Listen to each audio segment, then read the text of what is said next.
Greetings, ladies and gentlemen. The content drought continues. Streamers leave in droves. Not a single sub is left playing. How did it come to this? Let's get into this.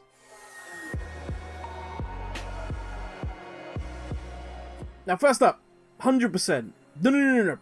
1 billion%. This is far too long between patches. I respect a lot of what Blizzard is trying to do with regards to 915. And of course, I understand that not only have we got the internal rebuild of Blizzard, for want of a better term, going on at the moment, we also have COVID to contend with. And regardless of what you think, that, oh, Blizzard are an IT company, it shouldn't affect them in any way, they should be fine working from home. Let's look at the fact that the expansion itself was delayed, so without doubt this is affecting their performance.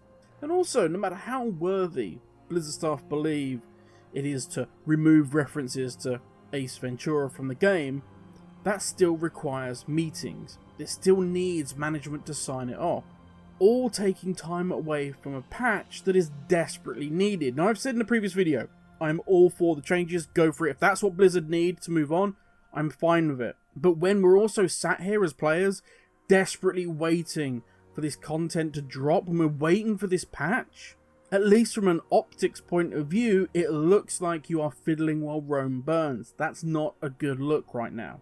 Now, the reason for me saying all this is that I want to focus on us as players and how we've changed when it comes to content coming out.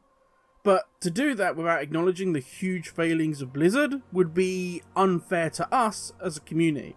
Now, we as gamers have always looked for an edge. No matter what the game is, we try and play just that little bit longer. We try and farm just a little bit more, just to be that little bit better. But in recent years, we've shifted in mindset. It used to be that you didn't mind if it took you a long time. Oh, I need to attune to something? Fine, don't care how long it takes. I will start on that grind and I will feel a huge sense of achievement when I finally get to the end of it. Now we require instant gratification. We need it all and we need it now. Why do you have to timegate things? Why can't I just have the entire expansion's worth of content right at the beginning and then let me just eat through it really fast? And it's a growing issue, this need for more content and faster content. And personally, I believe that it stems from the rise of streaming, the rise of pugs, and the change from people watching WoW content for enjoyment. For instance, watching, I don't know, someone try and get a legacy raid mount. Or even just simply watching someone level their character while talking about the game, what they're enjoying. That required personality. That required you to be an engaging streamer. And then, over time, more and more top players began to stream. They began to see how much revenue, how much money could be made from this. And all of a sudden, we had less personality, we had less chatting. It was more about what they're doing rather than who they are. So now it's come to be that we watch extremes of gameplay. We watch those pushing plus 30 keys, or Mythic Raiders completing a boss in the first week of release. And players want to emulate that. And before you say, I don't watch streamers, they don't affect me, they do.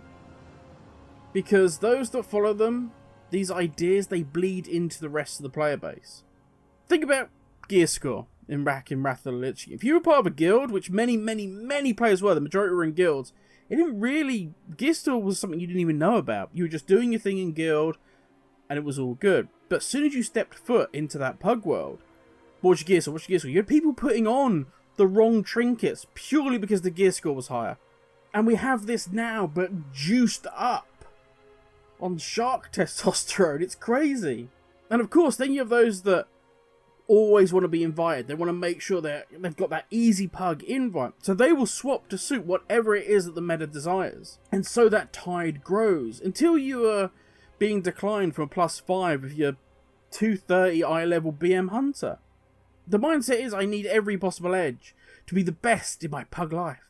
You must spend every second in the maw for sockets. In BFA, you had to do 400, 800 island runs to get that Azerite power. And it all had to be done as soon as possible. Forget learning your class over months, over years of play. Next patch, the meta's going to shift and I'm going to be playing something else. So I need everything else to make up for my lack of ability with that class. And of course then, even the most casual player starts to get FOMO. They start to fear that they're missing out. I'm falling behind. And in the end, players leave the game because they simply can't keep up at that pace. Or they feel they've fallen too far behind. Now, am I saying that it's just down to streamers and it's just down to bugs? No, of course, there are many other factors. And this video would be hours and hours long. I'm trying to pick out the key points as to why we are in this situation. Now let's get an example of this. Let's look at something simple like the Archivist Codex reputation. Only recently has it actually meant anything to be tier 6. Yet when Korthia opened, we saw the pro players grinding it out 24/7. Had to get all that rep, had to get it all. And they got to tier 6 really fast compared to us mere mortals. And then they moaned the zone was too small.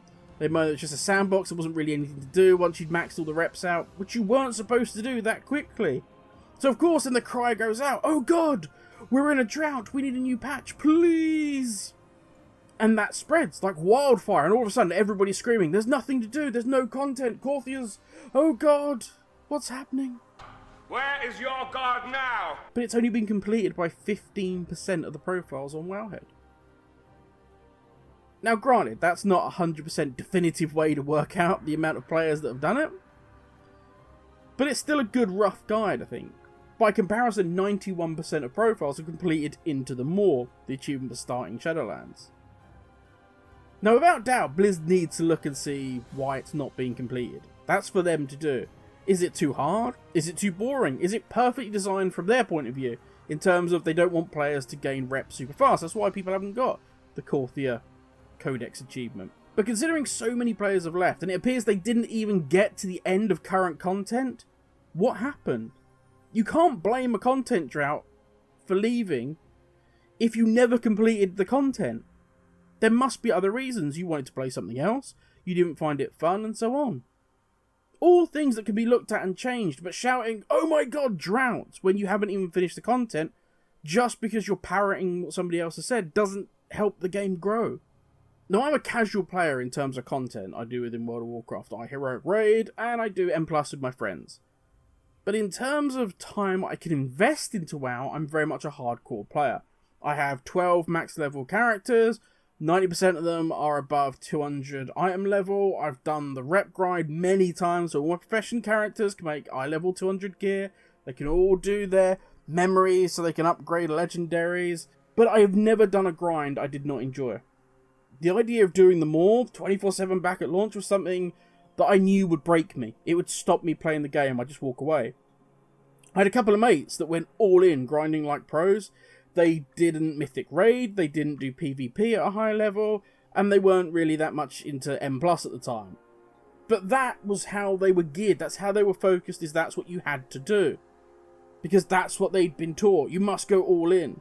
Want to guess what they're playing now? I'll tell you this, it ain't World of Warcraft. And I'll tell you this, it isn't even New World, because they're burnt out on that as well. All the friends that I currently have playing World of Warcraft are the ones that play WoW the way they want to play it. Most are not even above tier 3 or 4 with the Codex. They don't care. They are happy leveling ults. They are working on getting mounts, pet battling, getting reps when they're in the mood. Doing a little bit of everything. Not one of them is burnt out, and not one of them thinks that there is nothing to do within World of Warcraft. I found it funny when I hear New World streamers talking about the crafting and the gathering and how relaxing it is to just go around collecting ores and herbs. What a pleasure it has been to just slowly level up and experience the game at a nice pace. All of those things are in World of Warcraft. Now granted, I know, New World is new and it's shiny and great. And if you're enjoying it, fair play to you. But when was the last time we had something like Noah or Towley just go fishing for a day in World of Warcraft? Or gathering even their own herbs or ores?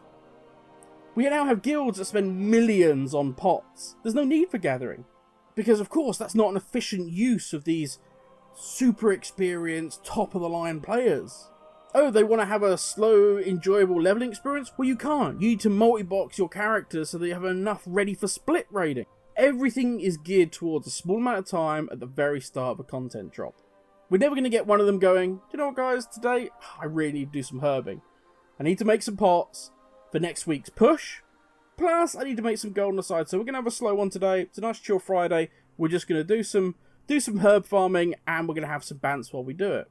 Now, I know I said streamer was the cause of all the problems, and that is tongue-in-cheek in many ways. End of the day, they are top players doing what they love. And when large amounts of money become involved, that turns the pressure way up. The problem falls on those that watch them and believe that that is how it must be. They see an MDI comp, and that is the comp you must play. They see top players farming the Maw or Korthia, and they believe that's what must be done. It's like young guys watching porn thinking, oh, I can't wait till my stepsister's stuck in a washing machine. What did you say? Yeah, don't ask. It's a thing. Just don't. Then all it takes is streamers going, oh, we're bored now. We're burnt out. Because we play for the very start of a patch, not the mid and the end point. So we're off to play other games. And like horses following the herd, one or two go, and all of a sudden it's a stampede. And we're talking about the end of days for World of Warcraft. At the end of the day, play the game you want to play. That goes for inside and outside of WoW. You don't want to do your Korthia reps? Then don't. If you're saying my character might be a little bit weaker for it, well, you have to weigh up. Is the pursuit of a couple more DPS worth burning out over? What is your end goal? If you want to be Mythic Top 100 title, then yeah, you need every edge possible. But if it's just to do some 15s and have a laugh with your friends, then you're far better off spending time with them, having fun, having a laugh, doing whatever it is you want to do. I hope, desperately, if nothing else, that this exodus to New World will open a lot of people's eyes. That there is the chance of a slower pace of play. That you can just enjoy doing some herb farming, doing some fishing. That you don't have to devour content constantly like locusts. And if we don't, that means Blizzard can spend more time developing this content, and we can have something really meaningful. Now granted, please do not spend as much time as you're taking on 915. 915 needs to come, and that's on Blizzard. But when it does come, maybe take your time, enjoy it. The content isn't going anywhere. I mean, unless... Finkel is Einhorn! But that's enough from me. Thank you for watching, stay safe, and I will catch you all in the next video. Laters, everyone.